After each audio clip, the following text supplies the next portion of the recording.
Within just a week and a half of being founded, the Men's List, a men's rights and parental equality political party, managed to get enough recommendation signatures and candidates to qualify. It met the deadline and is now legal and listed, slated to run for office in Reykjavik municipality in the upcoming Icelandic municipal elections. They also actually happen to have a few women on board, and the way the election system works in Iceland, and this is different between countries, is that any list that qualifies gets assigned a list letter, which for the established traditional parties has been consistent throughout the years. But the way they set this up is that you have the list and then an open checkbox on the other side, and you check an X in front of that. So when you see the campaigns for these various lists, they campaign under the list letter to remind people what the letter is for that party. So what the men's list got was the letter Y. So now they can actually also and are already campaigning under the banner XY. And if that doesn't crack a cheap laugh, then I don't know what does.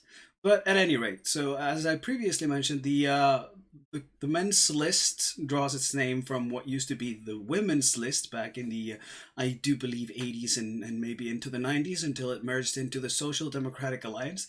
Now, the Social Democratic Alliance and an early break-off party that then grew to be larger, the Left Greens, they've been campaigning on feminist policies for quite a few years, upon which you've also seen the emergence of centrist parties such as Restoration, and the Pirate Party adopting feminist policies and ideology. But that is never enough, is it?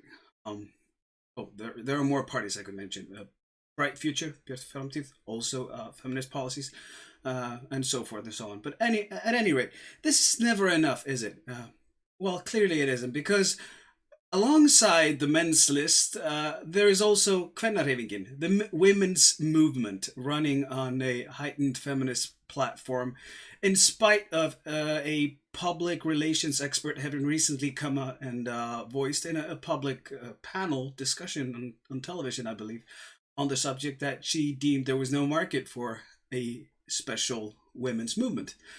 And that's a female PR expert. So I don't know. We'll see. Maybe the women's movement will pick up some from the traditional left-leaning and left-wing parties, but that is yet to be found out. It's going to be interesting to see the campaigns move on, and the debates and the election results for Reykjavik municipality. They recently expanded the city council from, I think, about 14 or 15 city council members to I think they're now 24.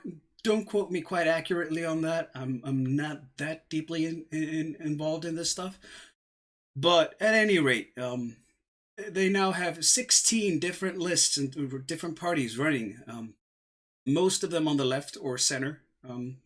Not really much center right, but a few centrist and most center left or left. But yeah, 16 parties running for 24 seats. There's almost a party for every seat there.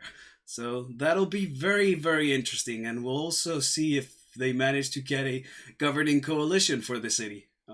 But yeah, interesting times indeed. I just figured I'd toss this out to you. So yeah, XY men's list officially running, and a women's movement, and a whole bunch of feminist parties, and then traditionalist parties and globalist parties and everything. It's like a whole cocktail. But in most of the cases, it's many parties competing with slightly difference in focus for the same crowd, same policies. We see this in a lot of countries as well. A lot of parliamentary systems, we see this problem. Just a rhetorical or narrative difference, or campaign strategy difference, if you will. Just slight difference in focus between parties who are all the same, which is why small government people find it very hard to find anything to vote for, because it's a small crowd that really, well, let's just say, isn't really catered to or cared for that much in politics. So, yeah, it's but at any rate, very interesting. I will keep you guys posted on this epic saga. For now, Viking out.